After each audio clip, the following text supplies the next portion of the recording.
Hi friends, welcome back to our YouTube channel.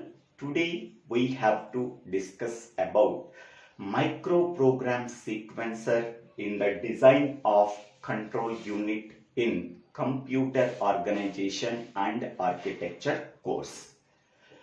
The basic components of a microprogrammed control unit are: first one is control memory, second one is a circuit that selects the address of the next micro instruction.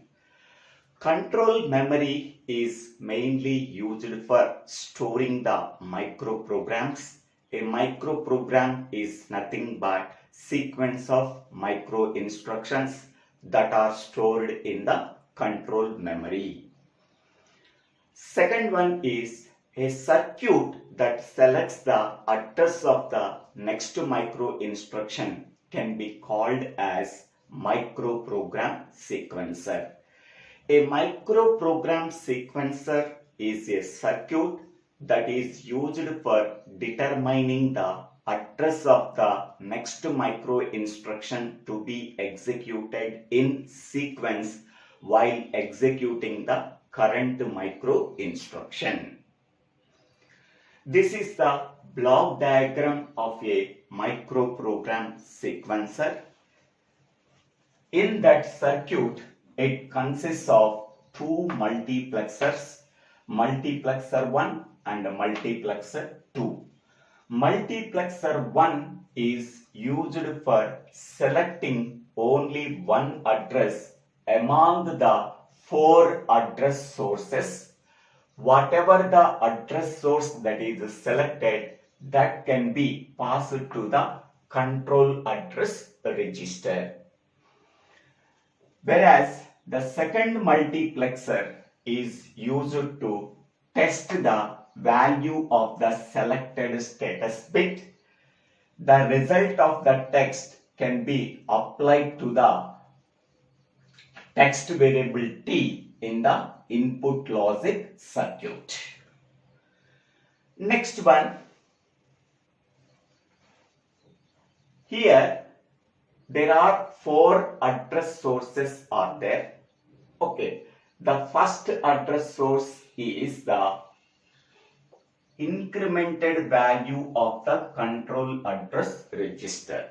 Okay, so whatever the content that is present within the control address register, that can be incremented by the incrementer.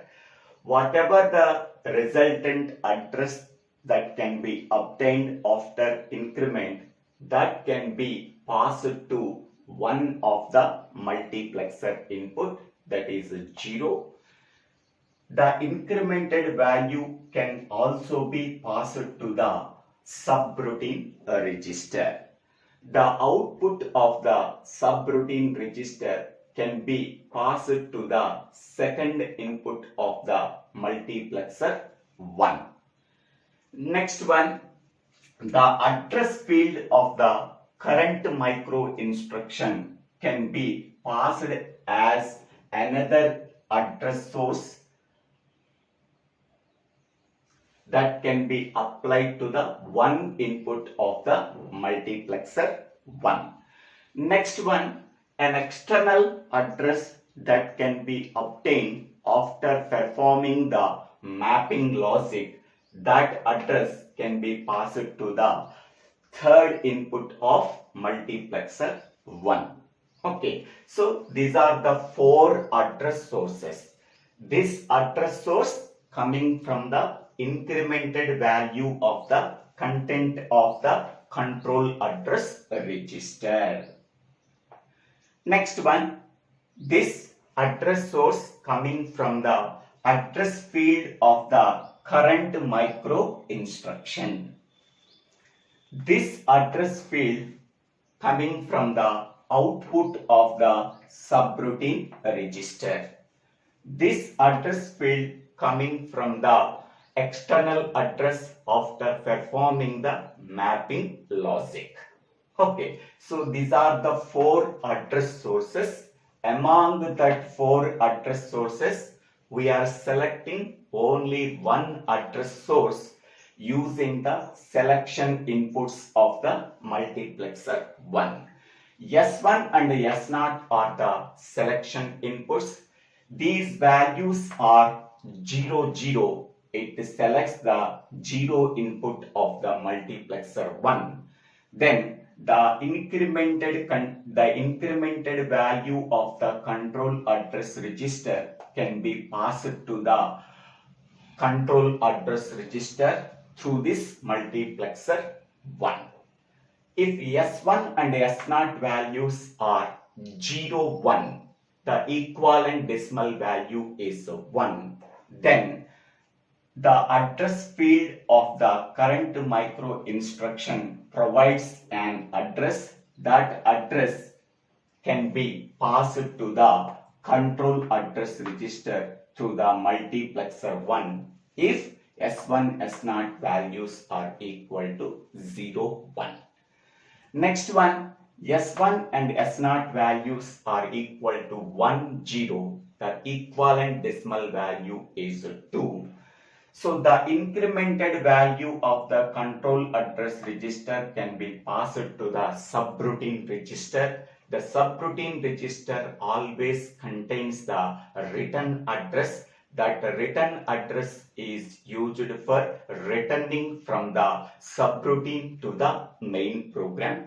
The output of the subroutine register provides an address. That address can be passed to the control address register if S1, S0 values are equal to 1, 0. Next one, S1 and S0 values are equal to 1, 1. The equivalent decimal value is 3.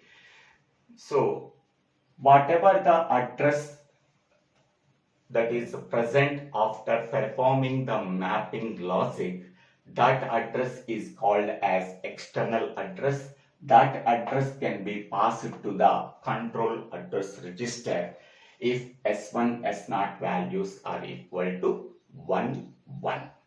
Okay, next. How to get the incremented value of the control address register? Initially, the control address register executing the instruction that is available at 1000.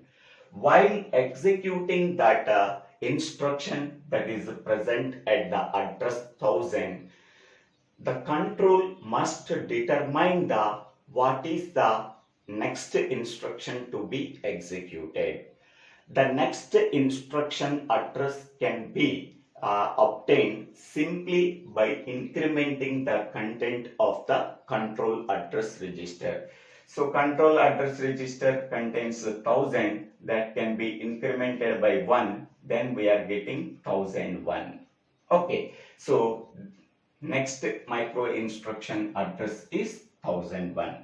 This 1001 can be obtained by incrementing the content of the control address register by 1. That means 1000 plus 1, 1001.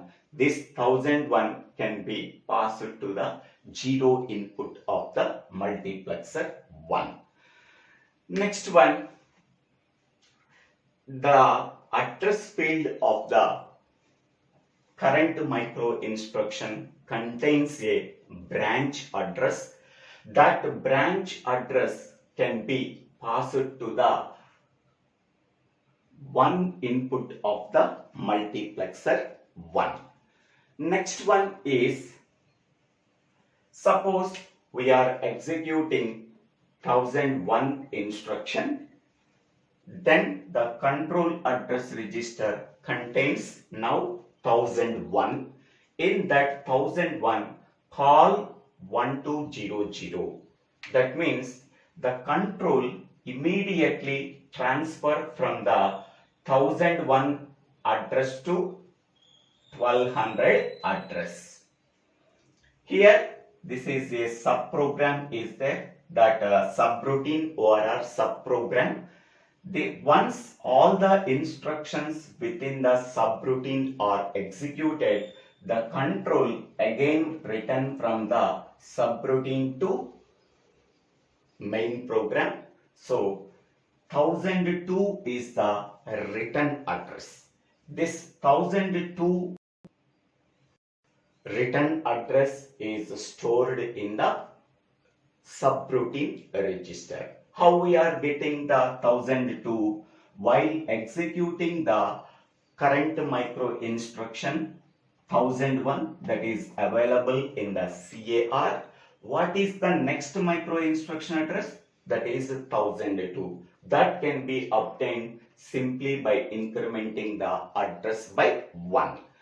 That address can be passed to the subroutine register. So 1002 is the return address, while return address that can be obtained after executing all the instructions within the subroutine when we are calling the subroutine 1200 at 1001 address. This address is passed to the second input of the multiplexer 1. Next one is how we are getting this address.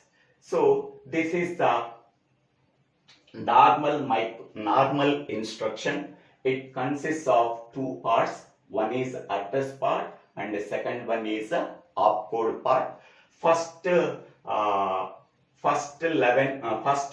bits represents the address part. The remaining 4 bits represents the opcode part. So here we have to map the current instruction to the address for the control memory.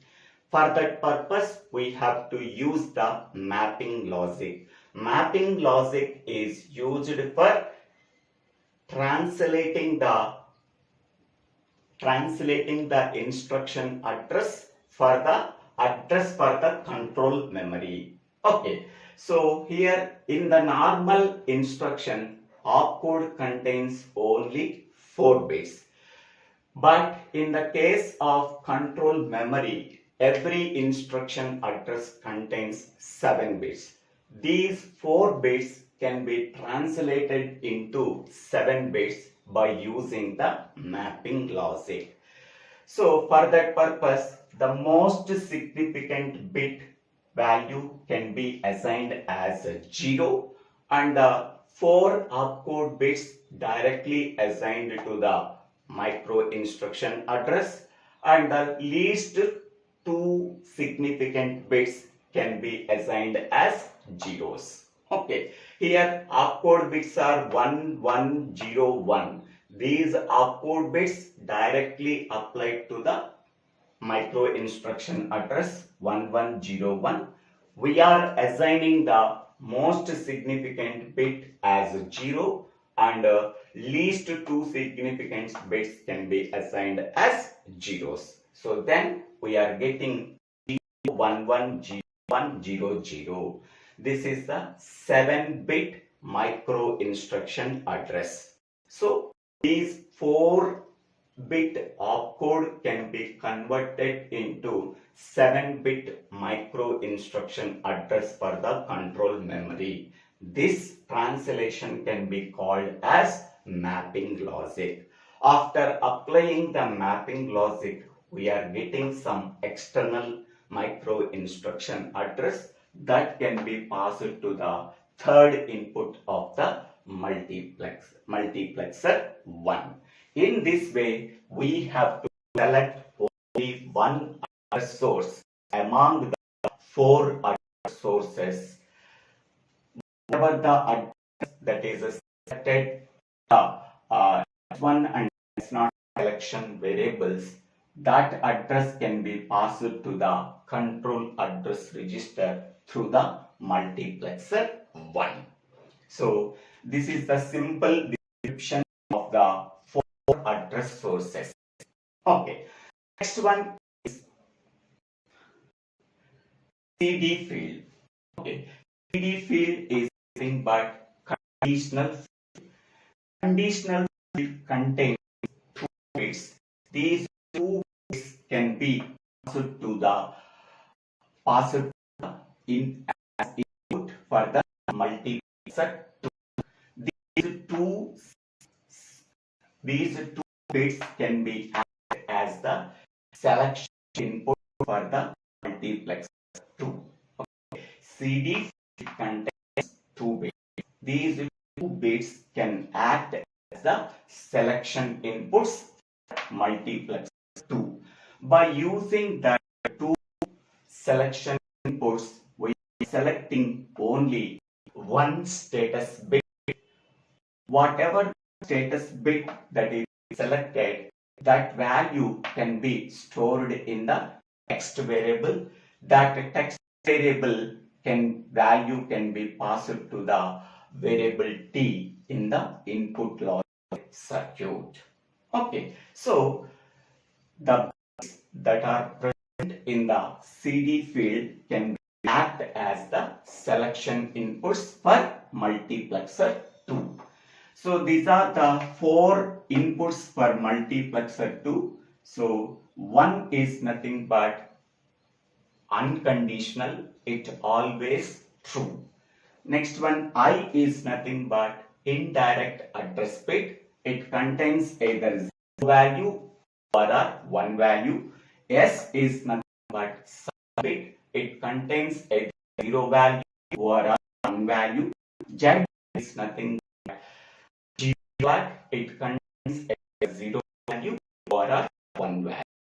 By using the selection inputs of CD field, we are setting only one status bit among the 4 status bits. Whatever status bit that is selected that contains either 0 value or 1 value, that can be put to the text variable t. T value may be 0 or may be 1.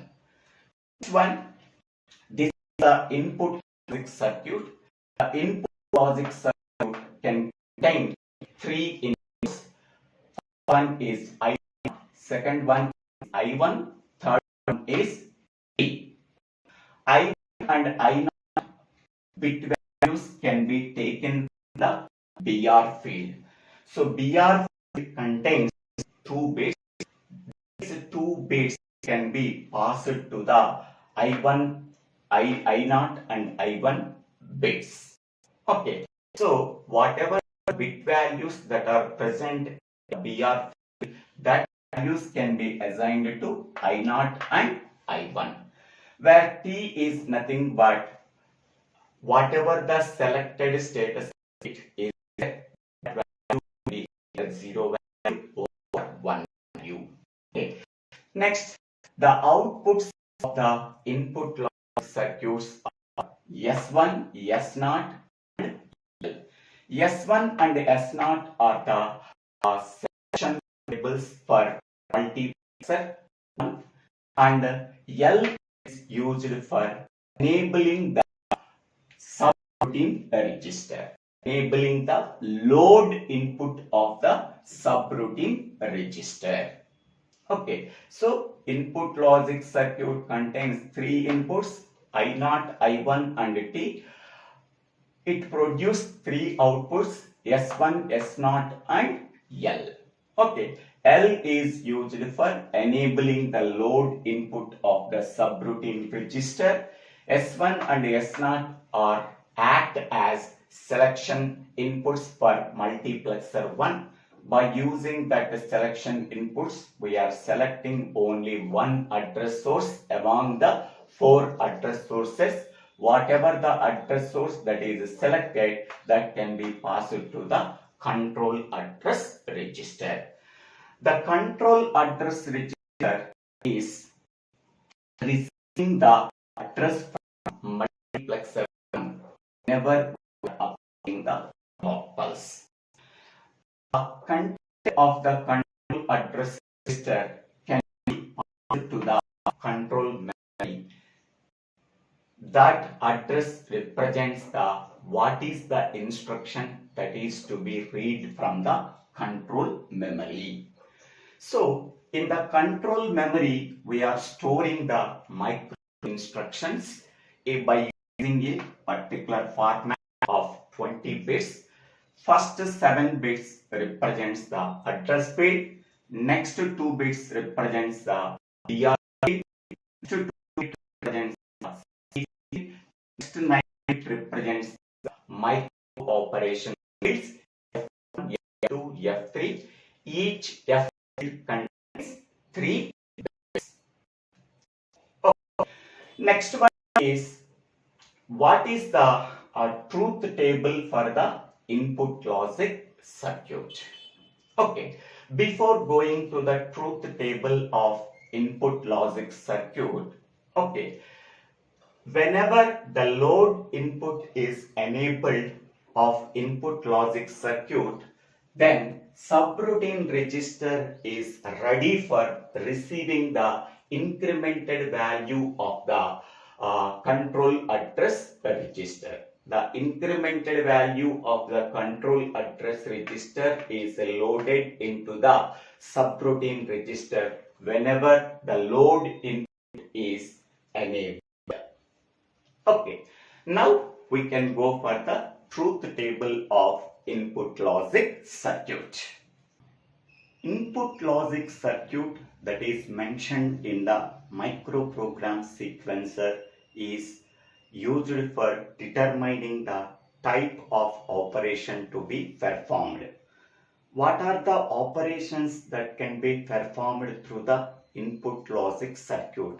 That is increment operation, branch or jump operation, calling a subroutine, returning from the subroutine, and mapping logic. So these are the operations that can be performed by the input logic circuit. This is the truth table of input logic circuit.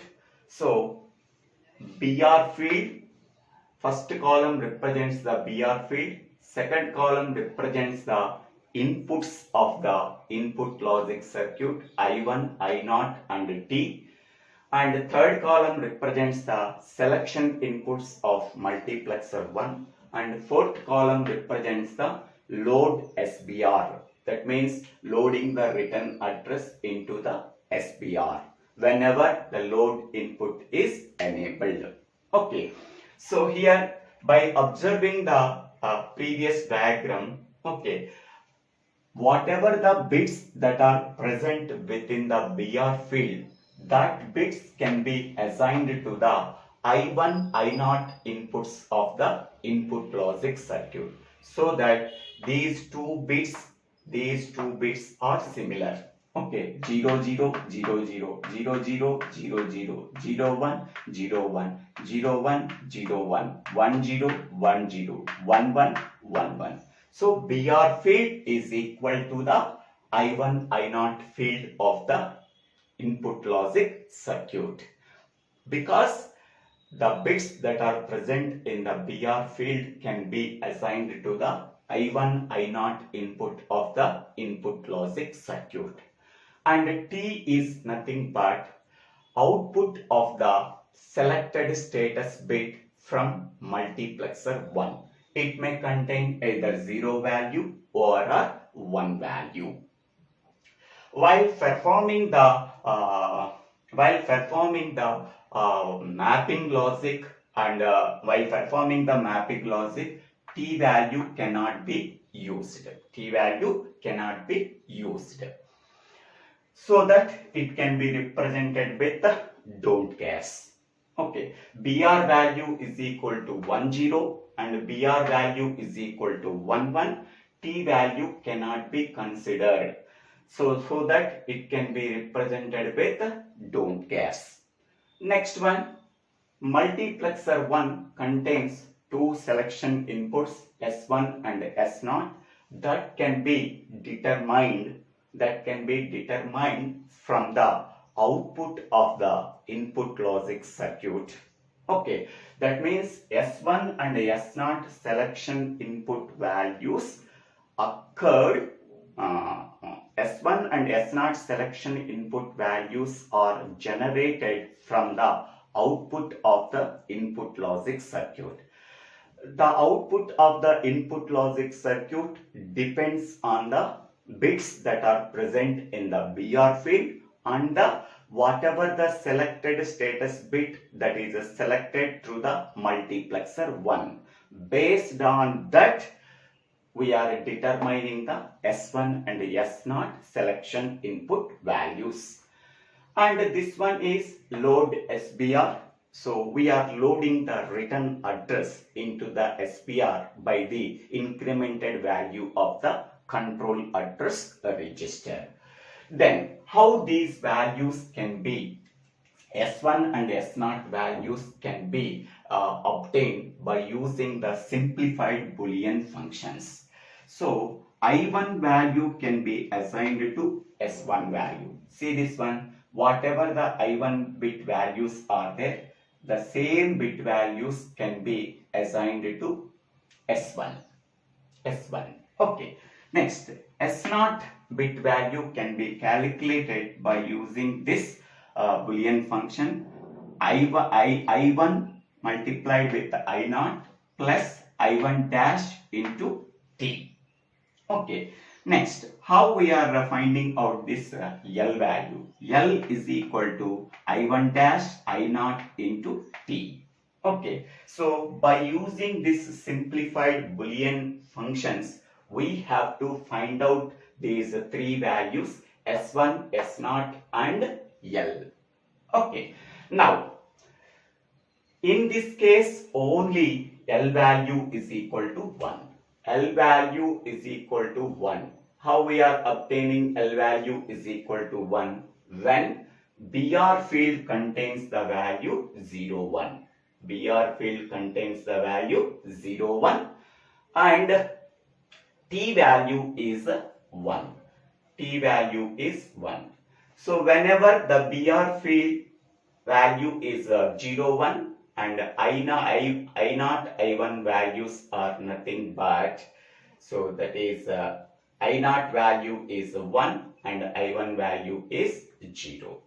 Okay, because the bits that are present in the BR field can be assigned to the I1, I0 bit values, so that I1 value is 0 and I0 value is 1. Okay, this case I1 value is 0, I0 value is 1 whenever BR field value contains 0, 1.